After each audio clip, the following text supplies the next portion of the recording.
Hello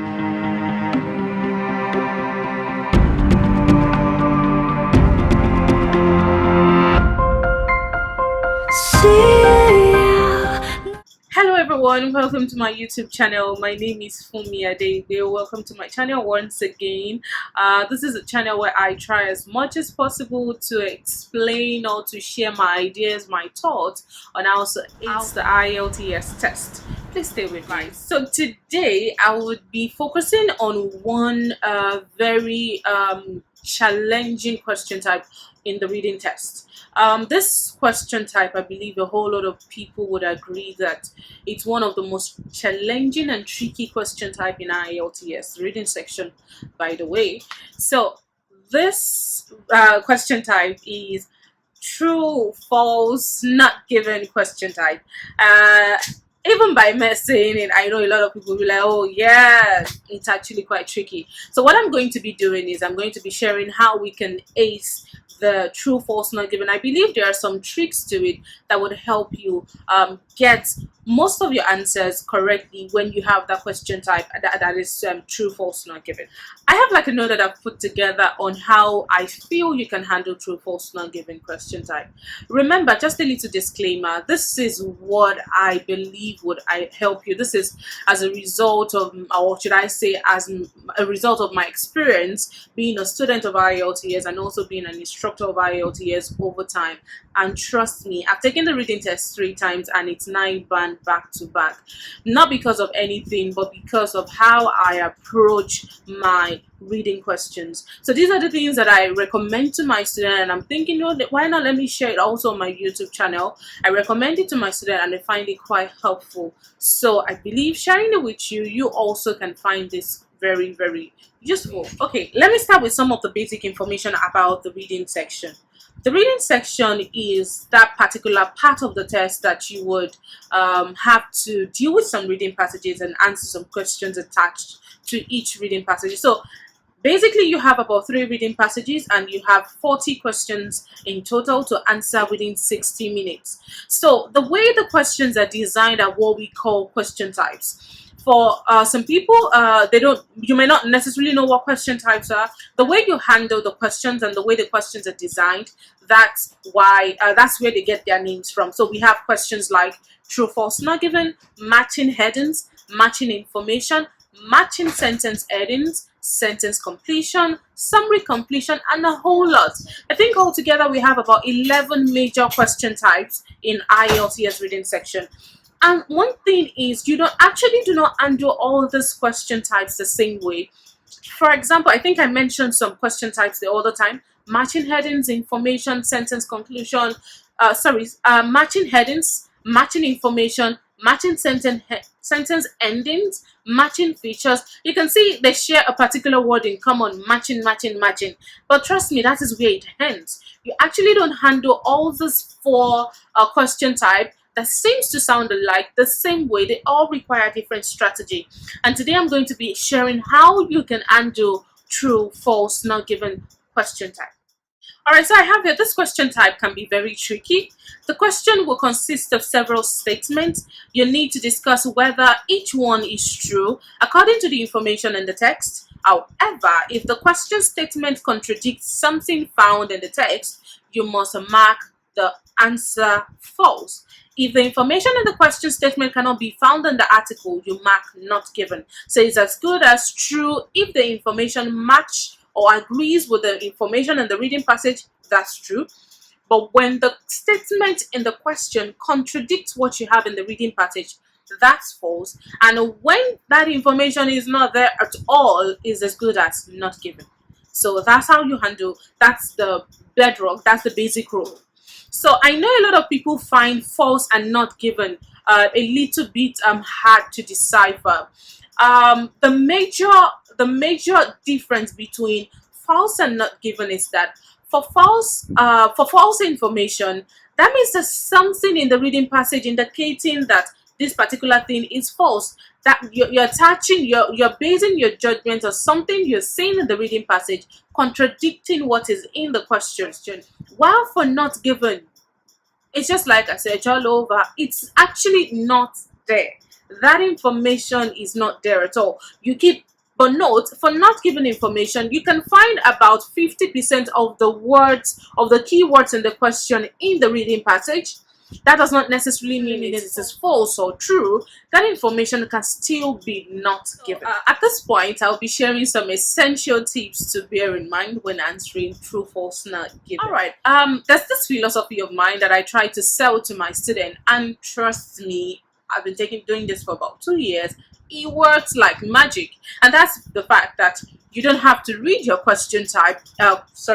You don't have to read your reading passage before you start answering your questions. You don't have to read your reading passage, I repeat, before you start answering your questions. Why? Because the IELTS question types are designed in a way that once you pay attention to some basic things about the question type you're working with, you don't necessarily have to go through the reading passage, because if you do that, you're merely wasting time.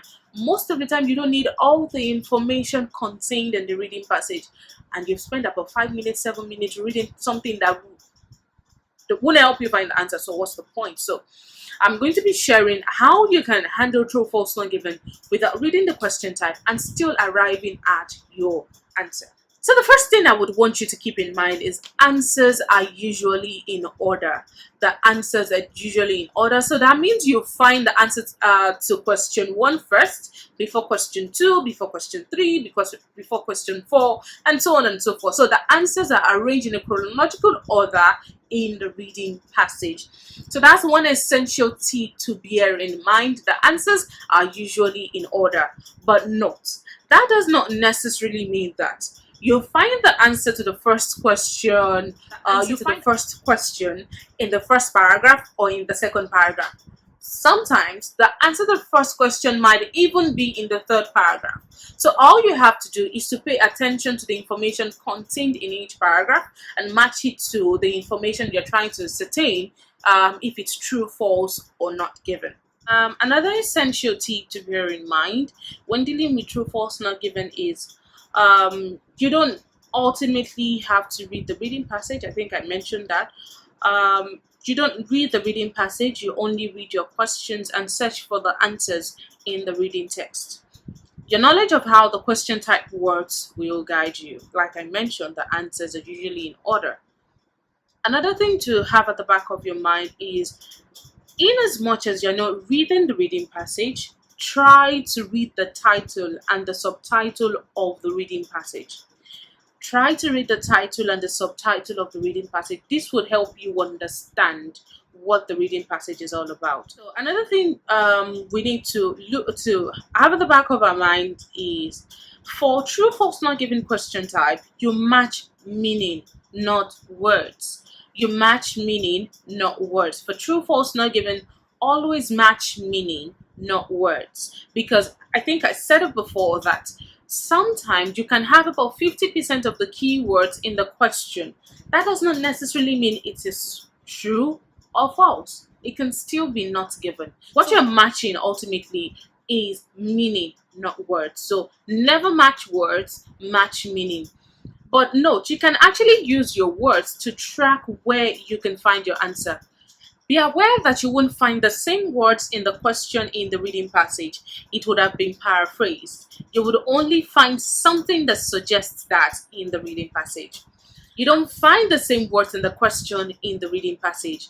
Usually they would use a synonym or they will paraphrase it. So do not expect to find the same word, but sometimes you can find the exact same word, most especially if the word is a proper noun. You find exactly that same word in the reading passage. After this section, after sharing these tips, you and I would go over some questions together using these tips to answer them. Let's move on.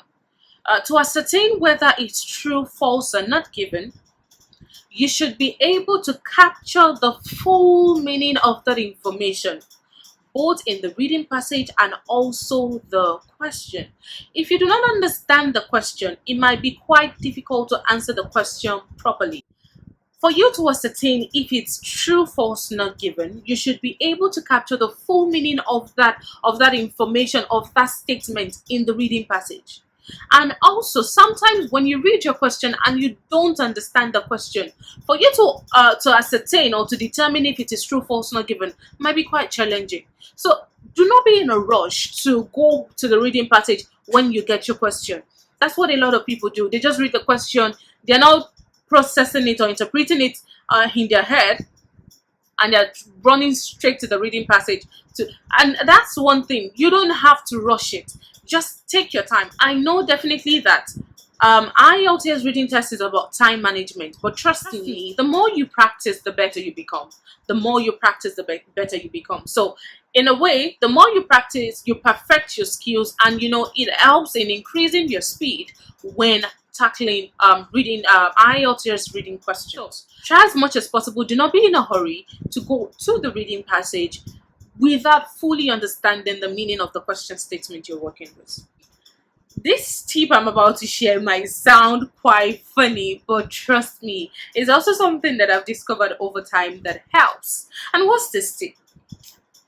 Ensure that you interpret your questions properly and understand the meaning before you come through the reading passage for answers.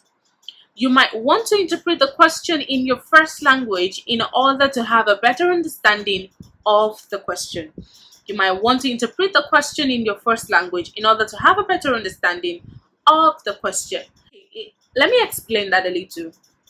I've discovered that if you're learning a second language like English language, you tend to always interpret that language using it to your first language in order to understand it better, to process it better.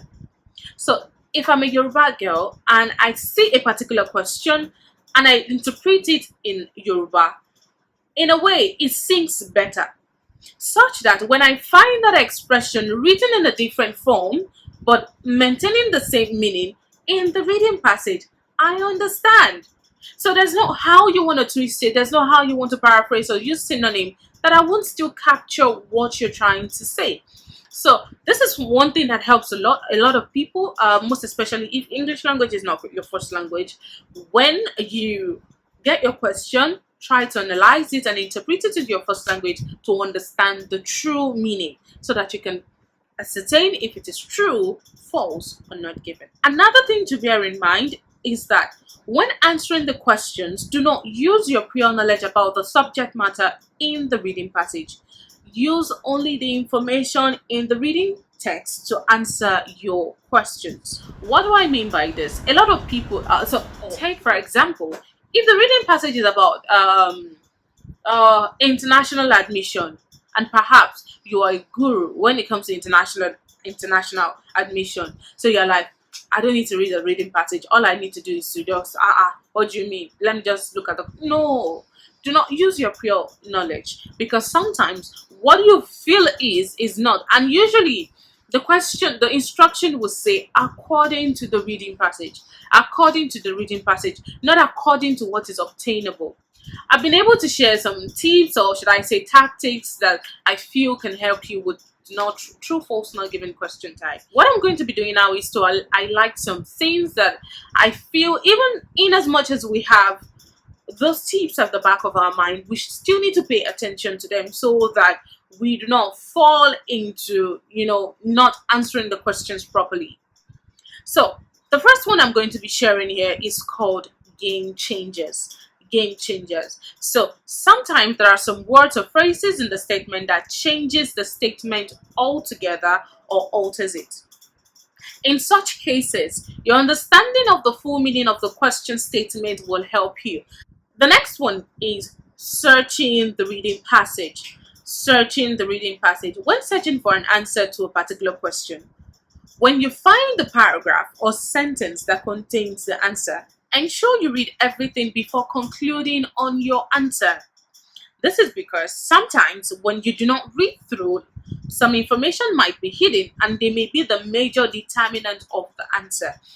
And that's because I found that sometimes when we don't read our sentences, or when we don't read the paragraph through, sometimes when we don't read the paragraph or the sentence through, we do not read what we have before that sentence or after that sentence. We just try to base our judgment just on a particular sentence or on a particular part or perhaps you're even reading the sentence. You didn't read the full sentence, and you just jump into conclusion. There are some things that would alter the meaning of the information altogether, and I'm going to be sharing examples with you. Another one is keywords. They play an important role in helping to find answers. Identify the keywords in your question and search for the synonyms or paraphrase in the reading passage. So rather than reading everything, and trust me, this not only works for true, false, not given, it works for other question types as well.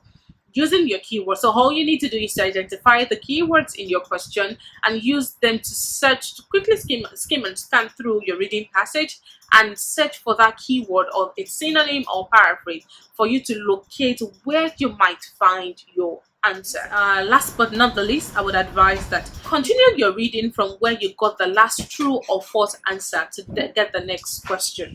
A lot of people just jump, like when you read something and it's not given, and usually when it's not given, that means there is nothing in the reading passage indicating it, so it's just not given. So in order to, and if you have a not given answer, when you're answering the next question, always go back to where you got your last true or false answer. Then you proceed from there. This helps in, dousing all kind of risk or distractors within the reading passage. So that's the last tip I'm going to be sharing. So what I'm going to do now is to we're going to take an example using these tips to answer those questions to see if they truly work or not. Alright guys, I hope I've been able to help you with the true, false, not given question type using the tips that I have recommended. Please, if this works for you, please leave a comment in the comment section. Let me know if it works or perhaps it didn't work for you, or even if you have any question as regards true, false, not given, or as regards any part of the IELTS test. I will be glad to help out. So leave a comment in the comment section if you need my help or if you need more clarification about the tips that I've shared. Alright, so that's all I'll be taking today. Please subscribe to this channel, like my video, share it with any test taker or anyone you know is preparing for IELTS, or anyone you know finds true, false, not given quite hard to crack. So you can share it with them, like this video, subscribe to my channel, and I'll see you guys in my next video.